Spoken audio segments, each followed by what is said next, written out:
Fala pessoal, tudo bem? Nessa aula eu vou explicar um pouco sobre a cannabis sativa, o uso medicinal dela, o uso clínico e também um pouco sobre o uso recreativo, as diferenças de ativos contidos nesta planta. Então fique aqui comigo, compartilhe esse vídeo, faça parte do canal e fique ligado em todas as informações que eu vou passar aqui para você. Esse daqui é o vídeo número 1 de uma bateria de vídeos que eu fiz, só que eu cortei eles para deixar um pouco mais enxuto, então são 2 vídeos. Essa é a parte 1 e depois eu quero que você assista a parte 2. Eu tô com as mãos enfaixadas porque eu fiz uma cirurgia do canal do carpo, mas isso é um assunto para outro vídeo. Então bora para mais uma aula.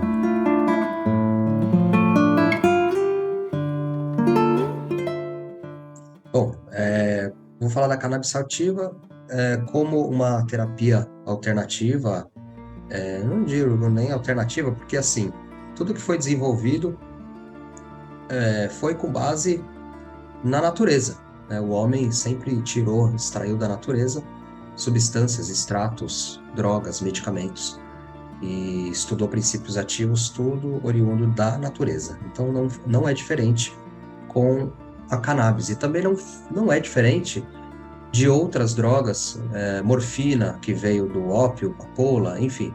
Então o homem sempre buscou pela natureza alguma possibilidade de cura para suas doenças. Isso é milenar, sempre aconteceu, desde os índios, das épocas antigas, né?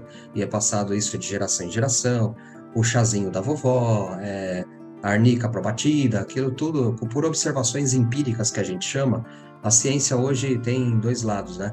Tem uns que torcem o nariz para quando alguma coisa não tem um estudo baseado em pesquisa, mas tem a observação empírica que vale muito, porque assim, a partir de observações empíricas, observações sem um estudo, um respaldo clínico de controle, a gente consegue ver observações, um benefício muito grande em vários tipos de drogas, em vários tipos de medicamentos e fitoterápicos, e no caso aqui a gente vai falar da cannabis. Então, o que acontece, né? Bom, acho que vocês já me conhecem, né?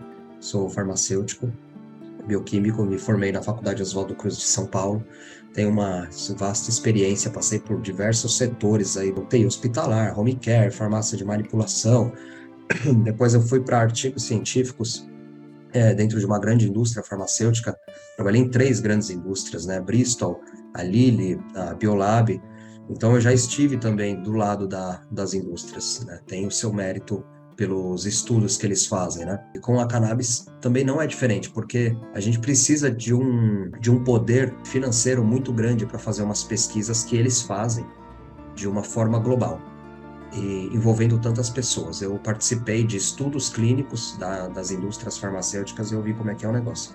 É bem complexo, tem um controle muito rígido, mas é como um carro. Eu sempre gosto de fazer essa comparação, porque às vezes você compra um carro e tem os recalls, né? O pessoal acaba fazendo recall de alguma coisa, de algum componente, né? E por que isso? Foi testado? Sim, foi testado. Só que na prática, no dia a dia, a coisa pega, né? Então, com os medicamentos não é diferente. Vários medicamentos no mercado já foram tirados da praça exatamente porque tiveram algum efeito colateral que verificaram que foi mais sério do que conseguiram pegar na pesquisa clínica, e o medicamento simplesmente foi descontinuado, foi retirado os lotes, recolhido. Foi o caso do Vioxx, foi o caso de vários outros produtos, né? É isso que eu vou mostrar um pouco também para vocês, né? A minha trajetória até chegar até na Physioquantic, que é a empresa o qual faz o GeoQuantic, produto que a gente vai mencionar. Então hoje eu tenho meus canais, né? Para quem já conhece, moduladores frequenciais, o canal no YouTube.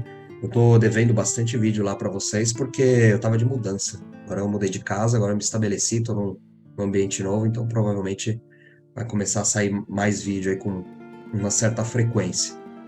Então vamos lá. Vou contar um pouquinho da história da cannabis, começando que a cannabis nada mais é do que o cânhamo, que foi utilizada na indústria têxtil. Lá no século XVIII, século XIX, já era conhecido há muito tempo porque é uma planta que tem uma fibra muito resistente. Para vocês terem uma ideia, era usada para cordas de embarcações, naus, né? Inclusive, diz a lenda que as 3 naus portuguesas que vieram para o Brasil era tecido no cânhamo, era tecido Era no tecido produzido pela maconha, que é uma fibra muito boa, muito resistente. E nisso, os estudos vieram com bastante mais força conforme a ciência foi avançando, né? E descobriu-se um sistema endocannabinoide em 1964, para você ver que não é muito antigo isso, né? Para quem já produzia um produto da indústria têxtil, né, há 500 anos atrás, é que a ciência tomou muita força depois da Revolução Industrial. O aluno fala bem isso no curso, né? Depois da era da Revolução Industrial, a robótica, a mecânica, a gente conseguiu dominar algumas técnicas que antigamente não se fazia nem ideia de que existia, né? Uma história engraçada, que é que a era moderna, que antecede a era contemporânea, né? Ela é marcada, ela tem esse nome, Era Moderna, exatamente porque as pessoas lá em 1500, antes da Revolução Francesa e Revolução Industrial, eles achavam que já tinham descoberto tudo. Então, por isso que era denominada Era Moderna. E mal sabiam eles que acho que nem papel higiênico tinha naquela época, né? Eles se achavam os modernos. E então, assim, o ser humano está sempre em evolução. A gente nunca pode ser soberbo e falar, não, eu já sei tudo, eu já não tenho mais o que aprender. Então, tá aí mais uma evidência disso, né? Então, a cannabis, ela é uma planta, como outra qualquer, mas com suas grandes propriedades. Um fato curioso que eu não contei da história dela é porque, assim, como é que ela foi incriminada? Né? O que que acontece? Que todo mundo fala maconha e torce o nariz. Era um produto utilizado pelos índios americanos, né? Aquela coisa, os índios usavam muito aqui na América do Sul, América Central, América do Norte, usavam muito esse produto. Os indígenas foram muito excluídos da sociedade na época que os irlandeses, os ingleses, os espanhóis chegaram aqui na América. Então era visto como uma droga da periferia, né? Eles fumavam, então assim, era uma droga que não fazia sentido para a sociedade alta, né? E eles fumavam cigarro, né? A sociedade fumava cigarro, fumava charuto, mas não fumava maconha. Agora falou maconha, o pessoal já torcia o nariz, por quê, né? E aí traz essa carga, né, de preconceito desde lá de trás. E hoje só que a ciência vem abrindo um pouco os olhos, a medicina, para vocês verem como uma coisa acaba ganhando raiz, né? É difícil quando ganha raiz na sociedade. Tem alguns conceitos que é difícil de quebrar. Mas devagarinho a gente vai conseguindo. Com bastante estudo, parcimônia, a gente consegue. Então tá aqui a cannabis, a variedade dela. Eu pus até a foto de algumas sementinhas, algumas partes da planta. Tem 3 tipos, sativa, ruderalis e a índica. A sativa hoje é a mais estudada, a gente já vai ver o porquê. Então, o que é o sistema endocannabinoide que eu comentei, né? Ele acaba sendo um sistema de sinalização de dentro do nosso corpo, endógeno, que atua fisiologicamente na regulação de homeostase energética e do metabolismo de lipídios, as gorduras, hidratos de carbono, né? E descobriram também que a hiperativação desse sistema pode causar sobrepeso, atiça alguns fenótipos, né? Fenótipo, para quem não sabe, é quando você tem um gene propício àquilo e você dá subsídios orgânicos do ambiente para que aquele gene seja expressado. Então, isso é um fenótipo, né? É quando o gene não é genótipo, né? O genótipo é quando vem do gene, o fenótipo é quando vem do meio externo e atiça receptores ou genes, no caso, né? Que tem uma determinada doença ou uma propensão à doença. E aí, tem vários estudos clínicos e experimentais que demonstram que a intervenção farmacológica nesse sistema tem uma promissora perspectiva terapêutica no controle da obesidade, dislipidemia, resistência à insulina e aterosclerose, fora outros que a gente já vai ver aqui também, né? E, por incrível que pareça, como a natureza não é tonta, esse sistema, que a gente já nasceu com ele, o ser humano já produz a própria cannabis, né? E eles deram esse nome, chama Anandamida, palavra do sânscrito, que significa calma, paz e felicidade interna, que é um sistema que atua realmente no sistema nervoso central, né? É uma substância que atua no sistema nervoso central, e a gente vai ver mais para frente que ele também atua no sistema de defesa do corpo. Então, o sistema endocannabinoide é responsável por regular vários processos fisiológicos, né? Então, apetite, dor, inflamação, termorregulação, a gente vai ver aqui diversas síndromes e patologias no qual ele pode ser indicado, né? O óleo, o extrato, mas não é qualquer tipo de óleo, não é a proporção, tem que ter uma proporção certa de óleo, não é qualquer óleo, não é só porque é óleo de cannabis, tá tudo certo. Tem uma ciência por trás da extração do óleo dela, né? Do que é vendido hoje lá fora e no mercado brasileiro hoje também, né? Com o aval da Anvisa e prescrição médica. Lá fora é um pouco mais liberado, mas tem outras formas de atuação lá fora, né? Lá fora eles podem vaporizar o princípio ativo, né? Que vem, o princípio ativo é o que vai dentro da substância ativa que faz o seu efeito clínico, né? Então, esse sistema endocannabinoide, ele interage com alguns receptores, e os principais dele, CB1 e o CB2. Como eu já havia mencionado que ele tem diversos tipos, né, de indicação, vai servir para Parkinson, para dores, para câncer, esclerose múltipla, fibromialgia, a esclerose lateral amiotrófica, a gente vai ver isso lá na frente. E agora, não vou falar que é a doença da moda, né? O autismo, o transtorno do espectro autista. Por que a gente está escutando tanto falar de autismo agora, né? Porque a ciência evoluiu ao ponto de a gente conseguir ter subsídios clínicos para identificar certos padrões no comportamento, principalmente na criança, né? E isso ganha um espectro, por isso que é o transtorno do espectro autista, porque tem mais de 100 tipos de espectros, de diferenças, não é só eu tenho autismo, eu não tenho autismo, não é um botão liga e desliga.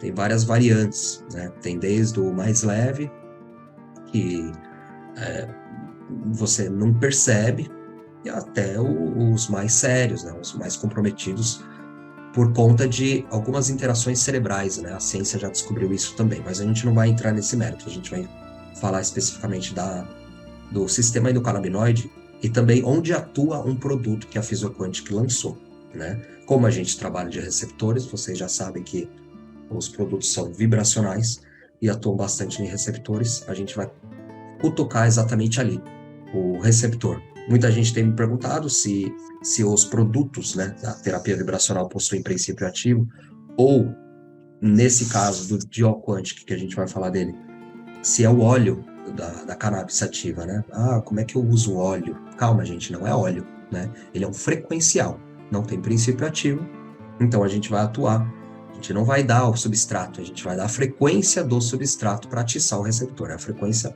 que vai estimular o receptor, né? Então aqui eu coloquei as duas formas, os dois principais ativos. Tem vários ativos dentro da planta, mas os dois principais é o THC e o CBD. E a diferença é bem sutil. Eu já até marquei ali em vermelho, que é um radical. Isso aí visualmente não é nada, né? Mas quimicamente falando, é a diferença entre um efeito alucinógeno e um efeito, eu não vou falar curativo, mas um efeito que é brando com relação a Parkinson, por exemplo, né? Ele vai atuar diretamente nos efeitos do Parkinson. E é um detalhe, né? A natureza é tão sábia que pelo detalhe, vocês já sabem, né? Já estão careca de saber que qualquer mudancinha na frequência faz uma grande diferença. Então, aqui não é diferente. Mexeu num radical, entrou um carbono, saiu um oxigênio, alguma coisa aconteceu ali em termos atômicos, já vai mudar toda a história, todo o conceito. Uma história bem interessante, falando em história desse tipo de ação dos produtos. Tinha um produto lá na década de 50 que era usado para enjoos em grávidas. Era a famosa talidomida. Não sei se alguém já ouviu falar desse produto. Era usado para enjoo em grávidas. Eles fizeram os testes em coelhos e perceberam que tranquilo, estava tudo seguro. Quando colocaram na Europa, esse produto foi liberado lá na década de 50 na Europa, várias crianças começaram a nascer com deficiências, né, com problemas fetais, assim, que o feto teve problema e a criança nasceu com braços e pernas atrofiados, então foi um problema muito sério na Europa. Se não me engano, entre 30 e 50 mil crianças nasceram com um problema sério de mãos e pés atrofiados, né? E E o que acontece? Era uma molécula única, só que ela era espelhada. A gente chama de enantiômero na química. É quando ela é o espelho da outra, é como se fosse a mão, né? As nossas mãos, a gente tem direita e esquerda, só que elas não se sobrepõem, né? Elas não se sobrepõem, elas são espelhos uma da outra. Então, o que acontece é que um tinha o efeito que atuava na grávida, que atuava no enjoo da grávida, e o outro tinha o efeito teratogênico, que a gente chama, que é o efeito que altera a formação fetal. E eles descobriram isso na década de 50, também não faz muito tempo. Então, hoje é crucial você entender a molécula que você está dando para o paciente. Apesar de ser um efeito, ter um efeito exclusivo, é bom entender todas as vertentes para exatamente evitar esse tipo de situação. E hoje a ciência já estuda, já sabe bastante como lidar com isso e soube separar THC, CBD e fazer as combinações, porque não adianta falar, o CBD é melhor que o THC, mas espera aí, o THC também tem seu efeito. Apesar de a gente vai ver que ele tem o efeito alucinógeno, ele também pode ser que, numa dose menor, pode exacerbar os efeitos do CBD, ele até melhora. O que acontece? Você pode baixar a dose. Então, assim, é toda uma dança química que eles têm que fazer exatamente para não ter nenhum tipo de efeito colateral, né? Ou pelo menos reduzir o máximo possível e ter o máximo de efeito benéfico do ativo. Só que a gente vai falar de frequência, e a frequência já é outro assunto, né? Já é biofísico e não bioquímico, então já esquece esse negócio de efeito colateral. Esse foi o final da parte 1 de 2 vídeos, então quero que você clique no próximo vídeo, continue assistindo, fica aí, curta o próximo vídeo também e compartilhe, que ele está muito interessante.